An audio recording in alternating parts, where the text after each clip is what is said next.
সরকারি চাকরি পাইয়ে দেওয়ার প্রতিশ্রুতি দিয়ে লক্ষ লক্ষ টাকা হাতিয়ে নেওয়ার অভিযোগ। গ্রেপ্তার এক মহিলা, ধৃতের নাম রিঙ্কু মজুমদার, বাড়ি সোদপুরের ঘোলায়।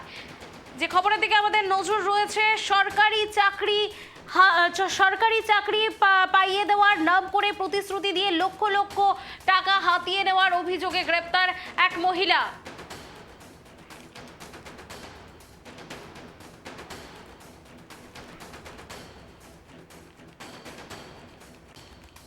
এ বিষয়ে বিস্তারিত জানবো। আমার সঙ্গে টেলিফোন লাইনে যুক্ত হয়েছে আমাদের প্রতিনিধি তন্ময়। সরকারি চাকরি পাইয়ে দেওয়ার প্রতিশ্রুতি দিয়ে লক্ষ লক্ষ টাকা হাতিয়ে নেওয়ার অভিযোগে ইতিমধ্যে গ্রেপ্তার এক মহিলা, ঠিক কি ঘটেছে?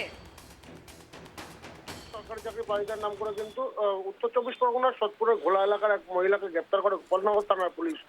জানা যায় গোপালনগর থানায় বেশ কিছুদিন আগে একটি লিখিত অভিযোগ দায়ের হয়। সেখানে চাকরি দেওয়ার নাম করে কিন্তু সরকারি চাকরি দেওয়ার নাম করে কিন্তু এই যে মহিলা, সে কিন্তু লক্ষ লক্ষ টাকা রয়েছে এমনটা কিন্তু অভিযোগ দায়ের হয়।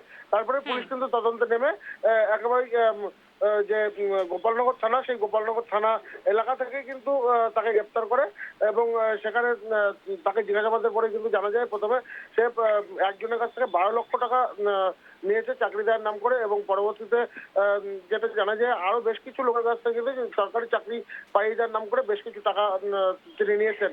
এবং বেশ কিছুদিন কেটে গেলেও কিন্তু তারা কিন্তু করেনি, সে কিন্তু সরকারি চাকরি দেননি, পাইয়ে দেননি এমনটা কিন্তু অভিযোগ। এবং এরপরে কিন্তু গোপালনগর টালিখোলা এলাকা থেকে রিঙ্কুকে গ্রেপ্তার করা হয় আজকে সকালে, এবং তাকে কিন্তু বনগাঁ মহকুমা আদালতে পেশ করা হয়।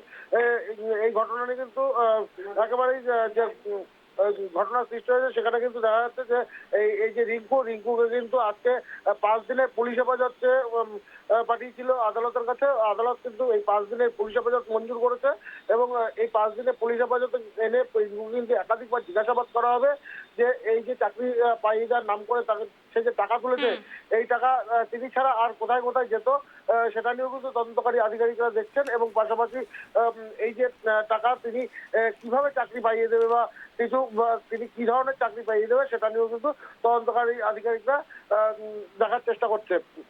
ধন্যবাদ তন্ময় আমাদের সঙ্গে থাকার জন্য। যেমনটা জানালেন আমাদের প্রতিনিধি, চাকরির নাম করে এক ব্যক্তির কাছ থেকে 12 লক্ষ টাকা নেন তিনি, কিন্তু চাকরির না মেলায় শেষমেশ থানায় অভিযোগ দায়ের হয়।